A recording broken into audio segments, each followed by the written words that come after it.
Hello, Hojoz here, and today we're back with the Starfight competition, Season 3, Episode 3.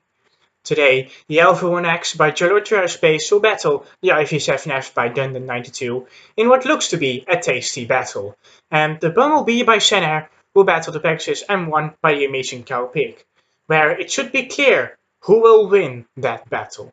Anyway, let's go to the KSP clips. With that out of the way, there are still two more things to tell you.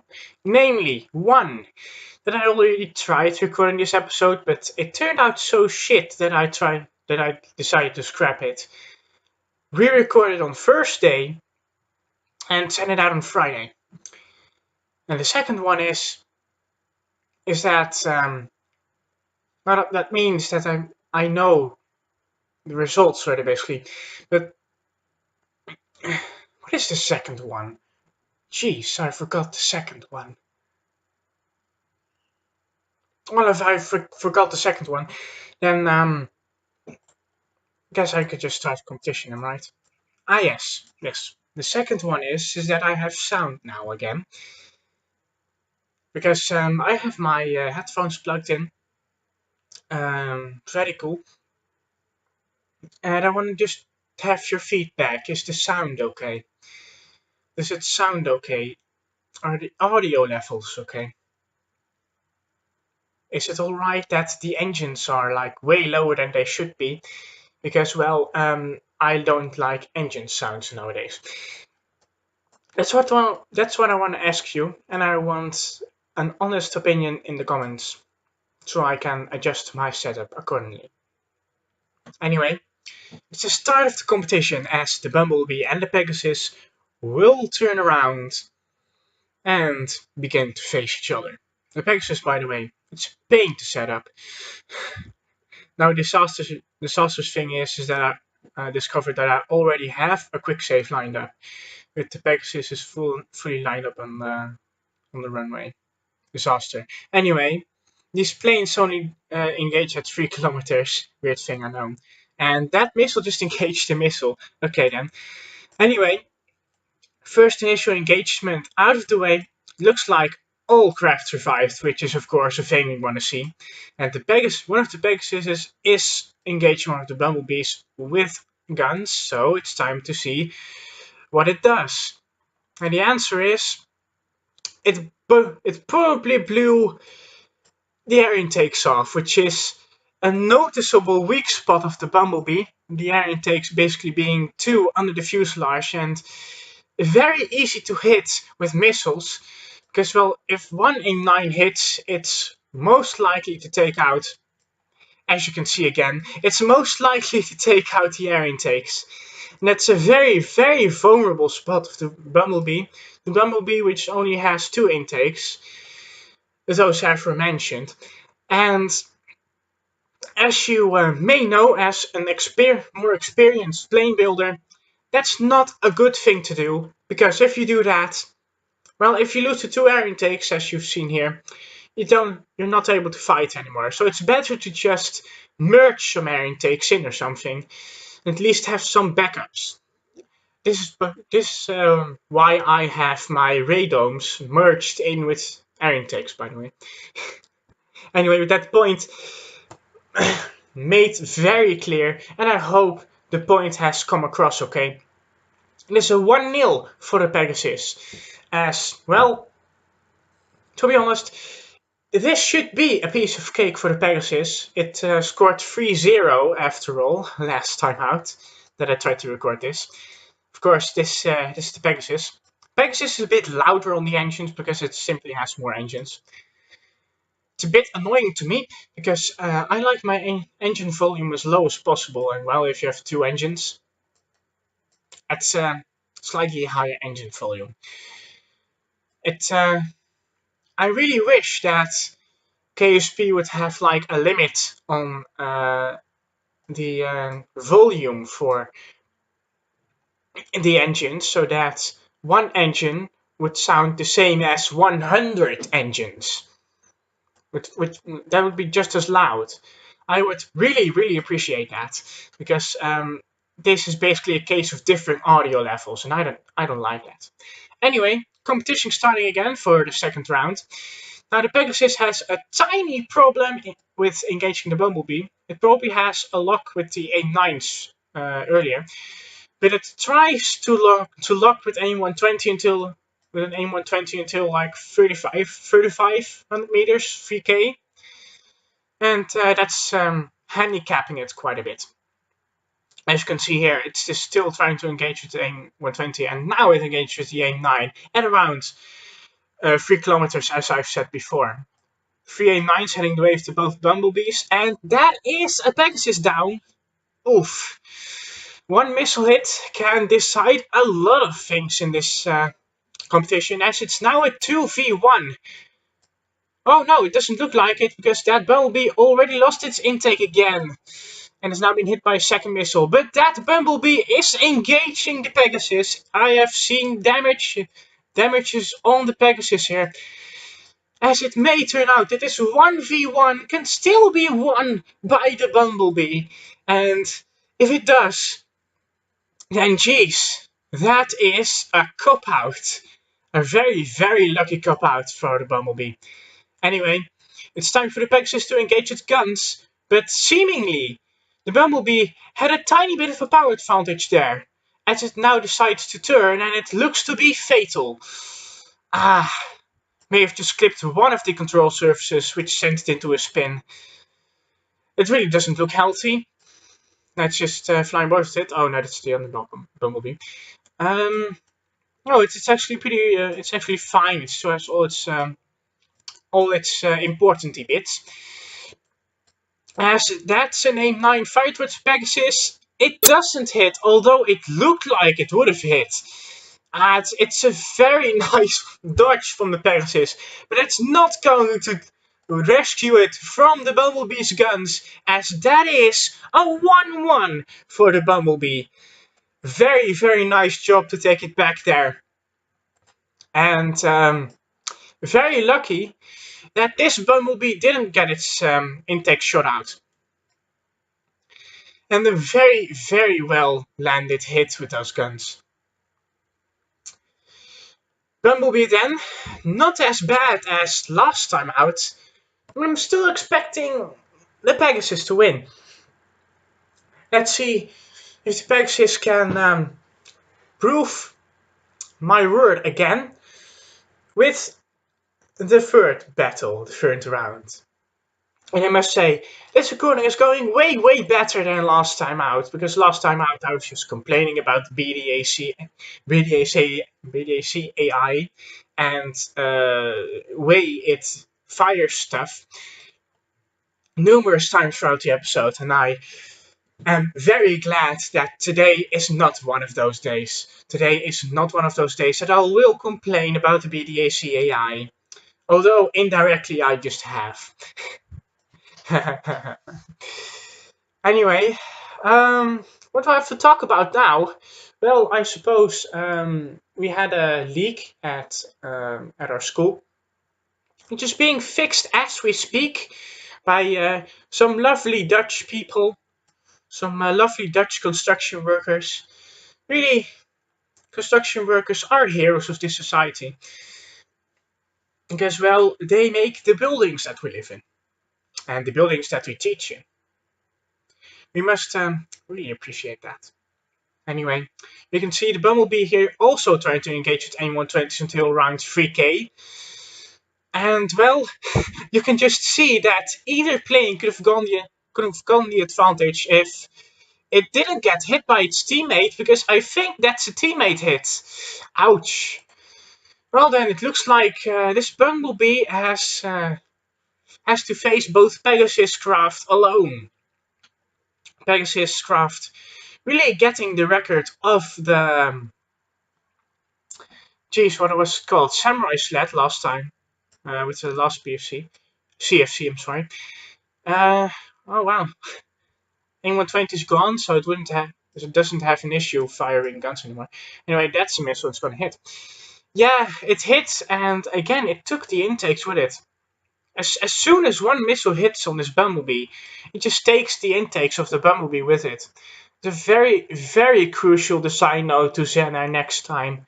You should just equip your Bumblebee with spare intakes, preferably somewhere hidden in the fuselage, because then it's very hard to take your intakes out. Anyway, that's 2-1 then for the Pegasus, as it's the 4th match, and it's time to fly on board with said Pegasus. Well, it really has been quite a match. Pegasus dominating sometimes, but other times it's the Bumblebee who gets away with the lucky win. It all depends on the initial engagement and how well the Bumblebee is dodging at that moment. I have full confidence that this is because the Bumblebee has its Vulcans set to engage missiles, and the Pegasus doesn't. The Pegasus doesn't. This is just showing how superior the AmazingCowpig is to Zenair in terms of plane design, because not only is the Pegasus a superior plane without even looking at the gun settings or AI settings, I'm very confident of that. The Bumblebee actually also has an issue with gun settings, which is only helping the Pegasus further. So yeah, it's not going to be an easy time for the Bumblebee in this probably final match. It's just some unfortunate design choices that are killing the Bumblebee here. Anyway, nearly time to engage. Just waiting here. Some more. Yeah, it's time to engage. Something that I have seen now as the missiles come in and another Pegasus hits. Well, on the Pegasus, of course. What I have seen now also is the fact that the Pegasus hasn't blown itself up yet once. As well, it was pretty prone to last time out. Pretty odd. Anyway, that's a hit for the other Pegasus in terms of missiles. Not a crucial hit. Not a crucial hit on this Pegasus either, because it only lost its radome and it lost its A120s with it. So yeah, it's basically all the parts that are useless for a gun/AIM-9 competition, which is this basically is, to be honest. Don't really know why I've been making radomes mandatory for this long, as this Pegasus. So lost its radome? No, it was the other Pegasus that still kept its radome. Anyway, it looks like it's a 2v1 for this Pegasus, as it's facing Bumblebee gunfire, and it got torn apart by the Bumblebee. Nice job there. Absolute nice job. Absolutely awesome job, actually. Bumblebee then, it got a missile hit, but one air intake managed to survive the missile hit. As wow, the other Bumblebee hasn't actually taken any damage in terms of missiles, which surprises me. Anyway, we're just going to fly on board it. Oh, that's just the Bumblebee. It has too low of an AI setting compared to all the other issues the Bumblebee has. It also has a too low attitude setting. Wow, this is really hard for the Bumblebee to even win, as that pretty much is the Bumblebee gone. And it's a free one for the Pegasus. Unfortunate circumstance then for the Bumblebee. I'm sure that this craft in and of itself is a pretty good combination of parts. Except the settings on it aren't optimal, which are basically doing it. I mean, for sure, the Bumblebee has inferior maneuverability, but as you've seen before, it can compromise for that pretty nicely. Anyway, it's time to go towards the battle of the Alpha 1X versus the IV-7F. Let me tell you one thing, the Alpha 1X has the same guns issue as the Bumblebee. I'm really fearing for it this time. let's get right into their battle then. And with that nice warming up match completed, it's time to go to the main feature of today's Zenair fight competition. It is the IV-7F by Dundun92 against the Alpha 1X by Joylord Aerospace. Two quite decent aircraft builders, and thus I'm expecting these crafts to fare at least decently well against themselves, or against one another. The IV-7F, a drone which has been the only craft entered that uses my tiny bit of forgetfulness to ban multi-staging vehicles from the competition. And uses it very, very well. I actually am really glad that I made that mistake of including aircraft that allow multi-staging, because it allows for quite an interesting tactic. And I'm really one for interesting tactics. As we engage already, because, well, there go the multi-stage part of the IV-7F, as also the Alpha 1X engages with not one, not two, but 4 missiles. 4 AIM-120s engaging with the IV-7Fs. And I think I heard one Alpha 1X explode. Which is sad, of course. Anyway, if that Alpha 1X didn't explode, everyone fared well against the first missile encounter, as that IV-7F isn't looking all too healthy anymore, since it has been shot up quite a lot by the Alpha 1X. The other Alpha 1X currently taking some missile fire, but quickly dodging that. Let's see the damage on the IV-7F. It's quite a lot, but I think this one was the IV-7F that got shot. And this one doesn't have a lot of damage, but it is firing on an Alpha 1X. And surely the Alpha 1X isn't going to make it out of this one alive, as I can already see some instability, and then I must conclude some damage, which it actually looks to not have. Quite odd maneuvers there, quite odd dodging maneuvers there, as that is actually some damage.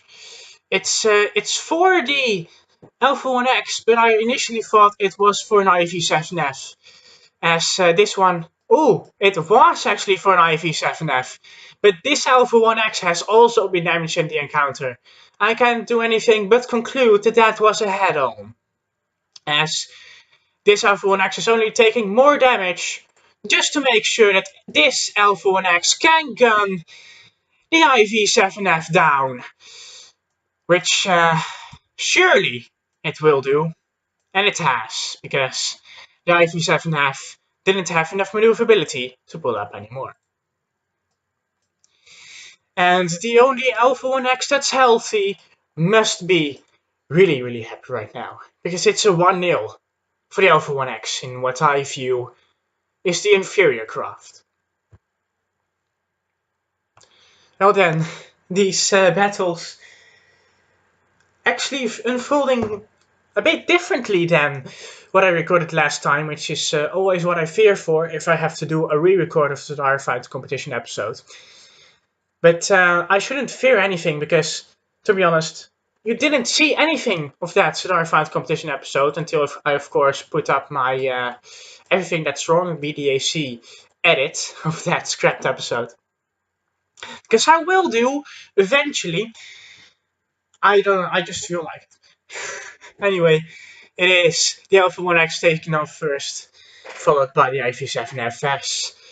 The second battle will give us a chance at looking how the multi-stage part of the IV-7F gets deployed. And of course, what its name is.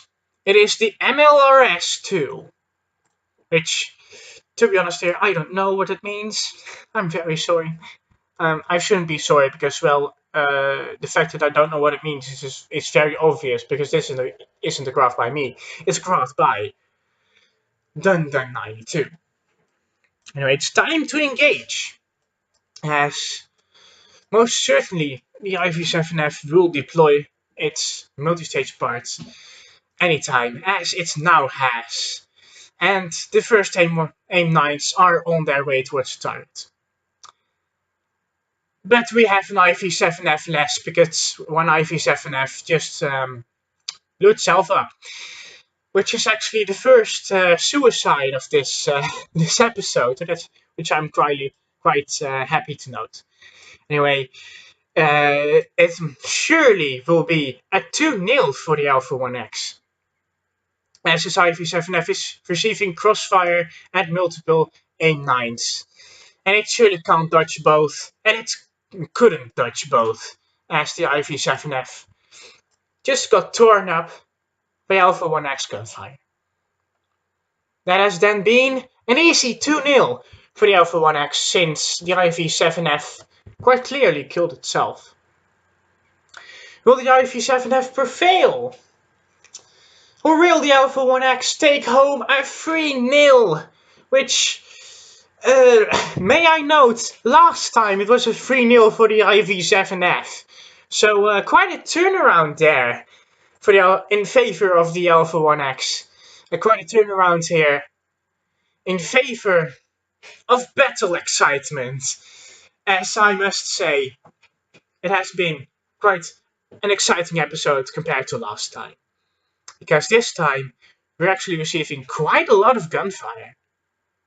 Anyway, we have already started what could possibly be the last match of the qualifiers.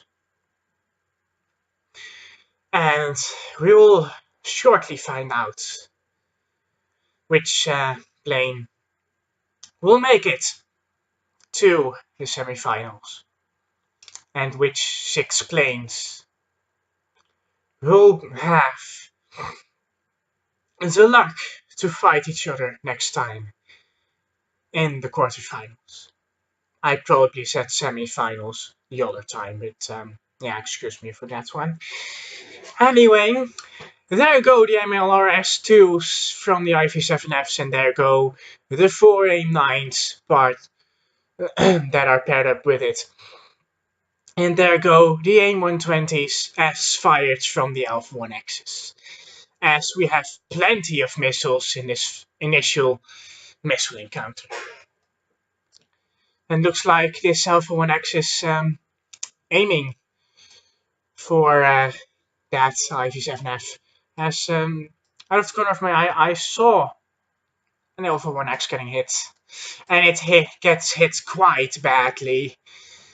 And this is basically proof that the IV7F is capable of more than just dying. As it's quite clear here that pretty fatal damage on the Alpha 1X, pretty heavy damage on the Alpha 1X will surely hamper it in terms of performance. Anyway, I think that was a slight friendly fire incident from the IV7Fs, as it really isn't coming the way of the superior plane today.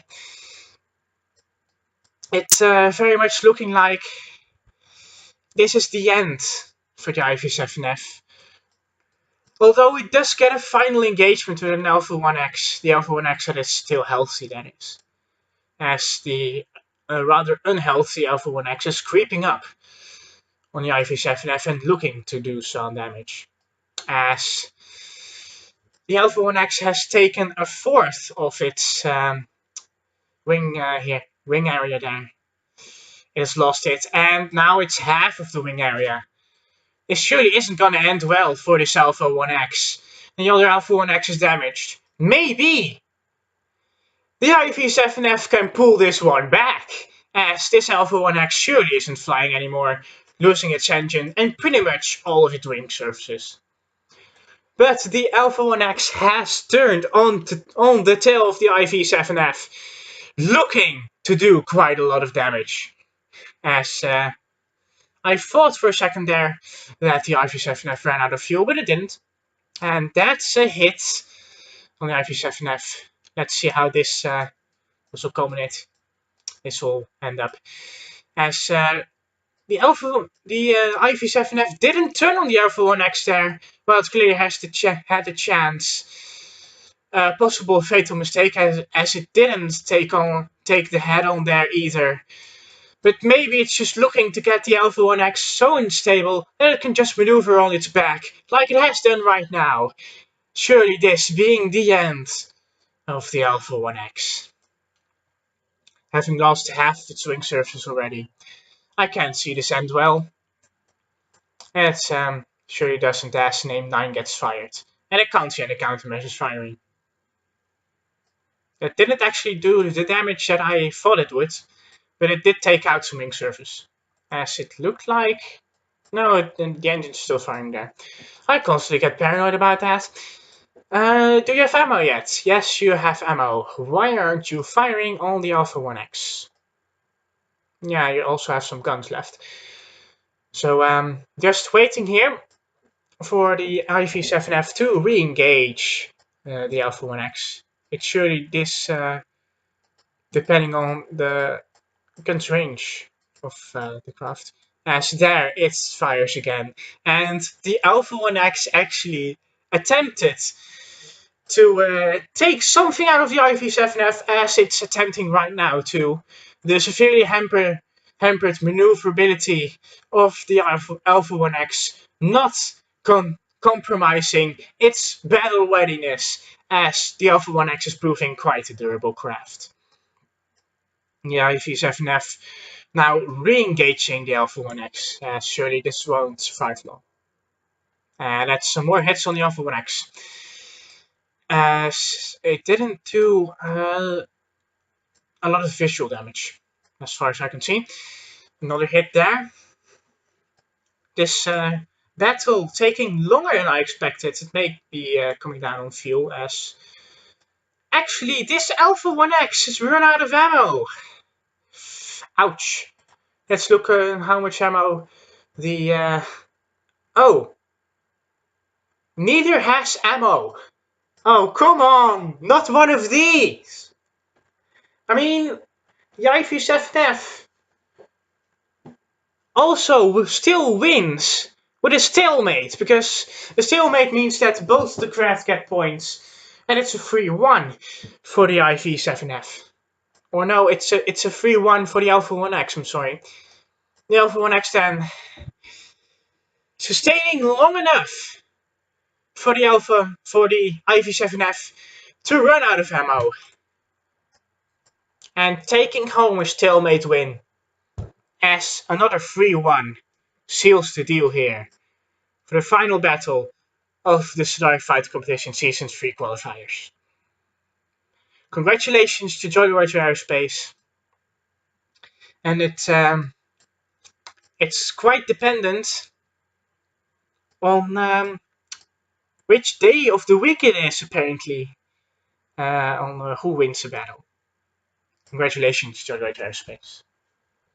Also, congratulations to Bureaucratic, who will once again do the outro for us with his lovely, lovely Bureaucratic voice Bob. As I tried to say Bureaucratic again there. Goodbye.